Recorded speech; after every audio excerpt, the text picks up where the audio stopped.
The Blavarian's face became stern again, and in one of his lives, you are dead. Would that be painful for him? Nora felt a trembling beneath her feet, a minor earthquake. She and Missy M held onto the shelves as books fell to the floor. The lights flickered and they went dark completely. The chessboard and table tipped over. "Oh no," said Missy M, "not again." "What's the matter?" "You know what the matter is. This whole play exists because of you. You are the power source. When there is a severe disruption in that power source, the library is in jeopardy. It's you, Nora. You're giving up at the worst possible moment. You can't give up. You have more to offer, more opportunities to have. There's so many versions of you out there. Remember how you felt after the Bala Bear. Remember how much you wanted life, the Bala Bear. Even these bad experiences are serving a purpose. Don't you see? She saw the regrets she had been living was more of her life were wasted once. Yes, the minor earthquakes subsided, but there were books scattered everywhere, all over the floor.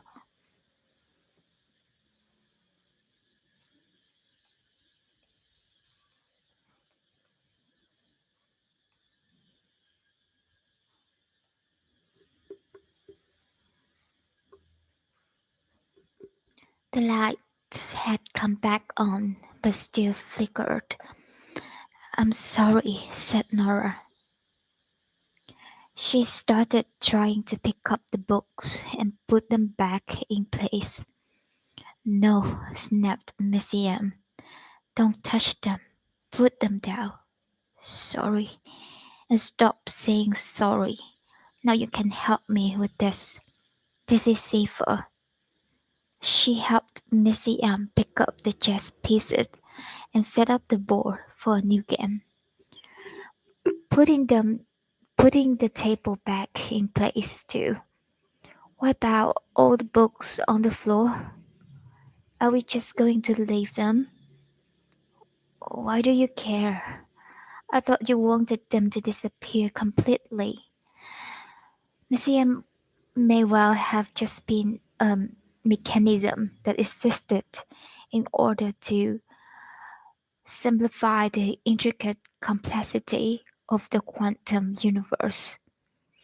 But right now, sitting down between the half empty bookshelves near her chessboard, set up for a new game, she looked sad and wise and infinitely human.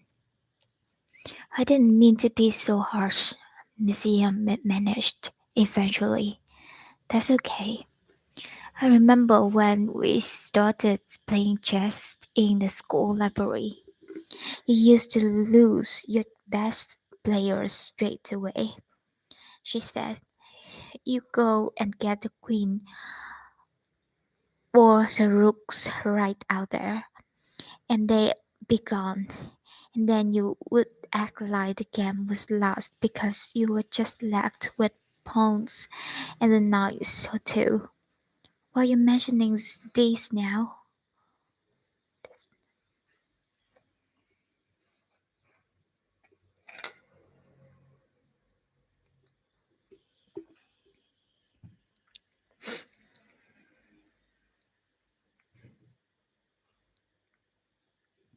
Miriam saw a loose thread on her cardigan and tucked it inside her sleeve, then decided against it and let it loose again. "You need to realize something if you're ever to succeed at chess," she said, as if Nora had nothing bigger to think about. "And the thing you need to realize is this: the game is never over until it is over. It isn't over if there's a single pawn still on the board. If one side is down to a pawn and a king, and the other side has every player, there is still a game. And even if you were a pawn, maybe we all are, then you should remember that a pawn is the most magical piece of all.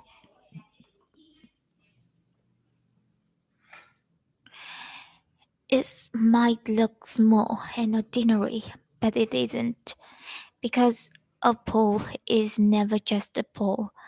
A pole is a queen in waiting. All you need to do is find a way to keep moving forward one square after another, and you can get to the other side and unlock all kinds of power. Nora stared at the books around her. So, are you saying I only have poles to play with? I am saying that the things that looks the most ordinary might end up being the things that leads you to victory. You have to keep going, like that day in the river. Do you remember? Of course, she remembered. How old had she been? Must have been 17, and she was no longer swimming in competitions. It was a fraud period in which her dad was cross with her all the time, and her mom was going through one of her near mute depression patches. Her brother was back from art college for the weekend with Ravi, showing his friend the size of Gloria's Bedford. Joe had arranged an impromptu party by the river with music and beer and a ton of wheat and girls who were frustrated Joe wasn't interested in them. Nora had been invited and drank too much and somehow got talking to Ravi about swimming.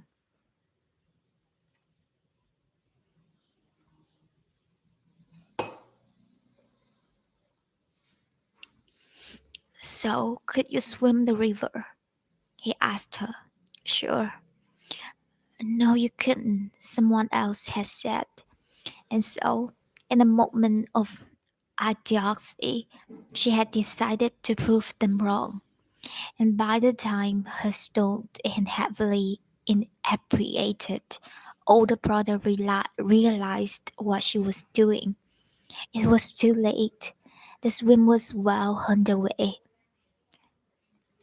As you remember this, the corridor at the end of the aisles in the library turned from stone to flowing water. And even as the shelves around her stayed where they were, the title beneath her feet now sprouted grass, and the ceiling above her became sky. But unlike when she disappeared into another version of the present, museum and the books remained. She was half in a library and half inside the memory. She was staring She was staring at someone in the corridor river. It was her younger self in the water as the last of the summer light dissolved towards dark.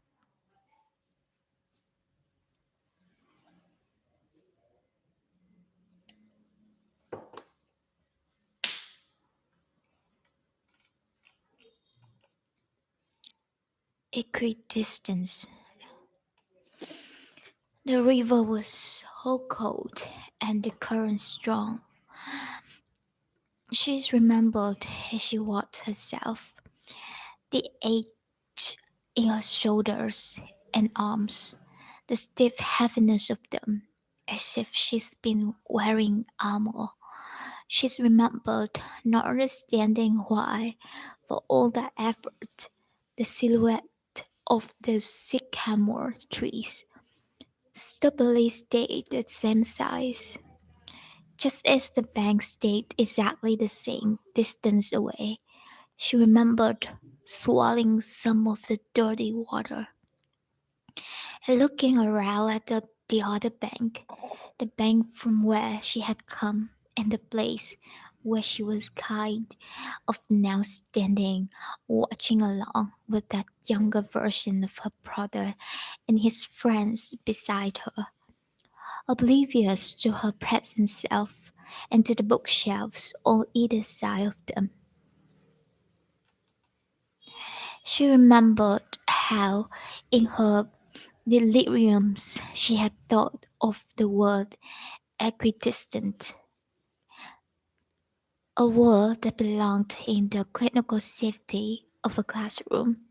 Equidistance, such a neutral, mathematical kind of word, and one that became a stuck thought, repeating itself like a magnetic meditation, as she used the last of her strength to stay almost exactly where she was. Equidistance, equidistant, not aligned to one bank or the other.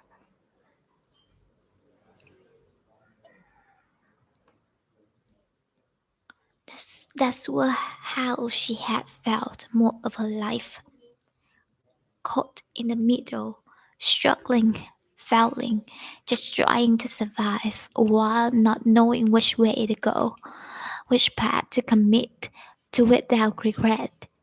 She looked at the bank on the other side, now with added bookshelves, but still with the large silhouette of a sycamore tree leaning over the water like a worried parent, the wind shushing through its leaves. But you did commit, said Missy M, evidently having heard Nora's thoughts, and you survived.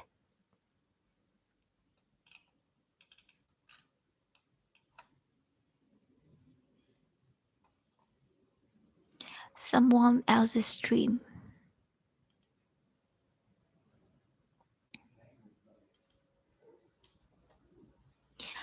Life is always an art, Missy M said, as they watched her brother being pulled back from the water's edge by his friends. As he then watched a girl whose name she'd long forgotten make an emergency call, and you acted when it counted. You swam to the bank, you clawed yourself out, you coughed your guts out, and hypothermia, but you crossed the river against its against incredible odds. You felt something inside you. Yes, bacteria. I was ill for weeks. I swallowed so much of that shitty water. But you lived. You had hope. Yeah, well, I was losing it day by day. She stared down to see the grass shrink back into the snow. I looked back to catch the last sight of the water before it simmered away and the sycamore tree dissolved into air along with her brother and his friends and her own young self.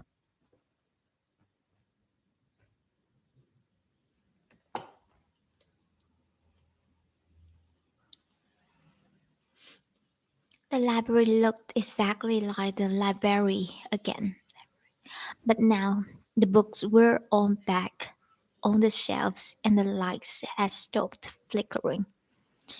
I was so stupid doing that swim, just trying to impress people. I always thought Joe was better than me. I wanted him to like me. Why did you think he was better than you?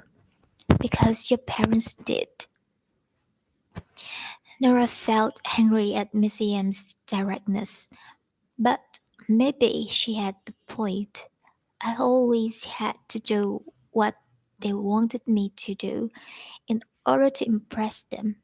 Joe had his issues, obviously, and I didn't really understand those issues until I knew he was gay. But they say sibling rivalry isn't about siblings but parents. And I always felt my parents just encouraged his dreams a bit more. Like music? Yeah.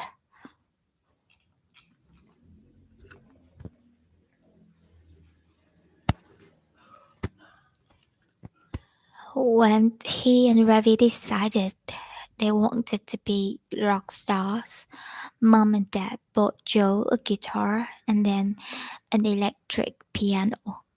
How did that go? The guitar bit went well. He could play Smoke all the water within a week of getting it, but he wasn't into the piano and decided he didn't want it cluttering up his room. And that's when you got it. Missy M said this is a statement rather than a question. She knew. Of course, she knew. Yeah, it's what moved into your room, and you welcomed it like a friend and started learning to play it with steadfast determination. You spent your pocket money on piano teaching guides and Mozart for beginners and the Beatles for piano because you liked it, but also because you wanted to impress your older brother. I never told you all this. Alright, smile. Don't worry. I read the book. Right, of course. Yeah, gotcha. You might need to stop worrying about other people arrive approval, Nora. Miss M said in a whisper. For added power and intimacy, you don't need permission slip to be your. Yes, I get it. And she did get it. Every life she had tried so far since entering the library had really been someone else's dream. The married life in the pub had been Dan's dream. The trip to Australia had been Izzy's dream. And her regret about not going had been a guilt for her best friend, more than a sorrow for herself. The dream of her becoming a swimming champion belonged to her father, and okay, so it was true that she had been interested in an artist and being a glaciologist when she was younger. But that had been steered quite significantly by her chats with Miss Em herself. Back in the school library and the laborings, well, that had always been her brother's dream. Maybe there was no perfect life for her, but somewhere, surely, there was a life worth living. And if she was to find a life truly worth living, she realized she would have to cast a wider net. Missy M was right. The game wasn't over. No player should give up if there were pieces still left on the board.